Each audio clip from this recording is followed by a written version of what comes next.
The equilibrium constant for the reaction इस दे रखी है, the value of Kc for the reaction, okay, so SO3 gives SO2 plus half O2, इसके लिए Kc दिया है 4.9 into 10 to the power -2।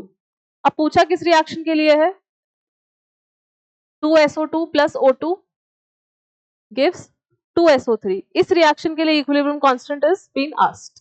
Alright, अब देखो इधर से इधर आने में क्या क्या चेंजेस हुए हैं। एक तो मुझे नजर आ रहा है कि इस रिएक्शन को रिवर्स किया है, कि इसमें SO2 इधर है, इधर रिवर्स हुआ है, और क्या किया है, रिएक्शन को डबल भी करा है।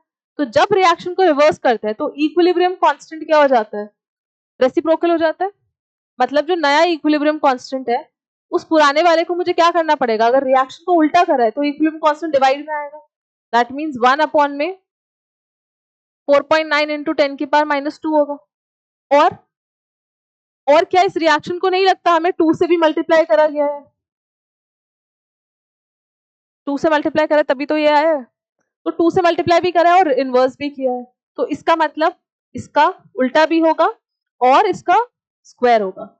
तो जब रिएक्शन को किसी भी n नंबर से मल्टीप्लाई करते हैं तो वो पावर में चला जाता है ना, तो पावर में चला गया। अब इसको जब आप सॉल्व करोगे तो 4.9 को अप्रोक्सीमेटली 5 मान लेना, ठीक है, तो आंसर मेरा 400 के आसपास आएगा। तो 400 की क्लोजेस्ट क्या है, 416, तो इसको जब एग्जैक्टली सॉल्व करोगे तो कितना आ जाएगा, 416, ठीक है।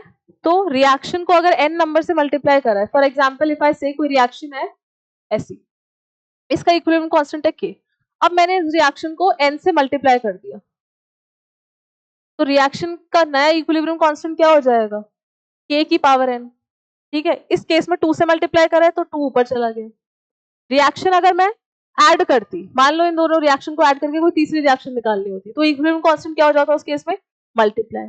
अगर रिएक्शन माइनस हो रही है, सब्ट्रैक्ट करके आ रही है, तो इक्विलिब्रियम कांस्टेंट डिवाइड हो जाएंगे। अगर रिएक्शन को हम उल्टा कर रहे हैं तो इक्विलिब्रियम कांस्टेंट का रेसिप्रोकल यानी नीचे चला जाएगा, 1 अपॉन में चला जाएगा, ठीक है। सो ये बेसिक रूल्स है इक्विलिब्रियम कांस्टेंट।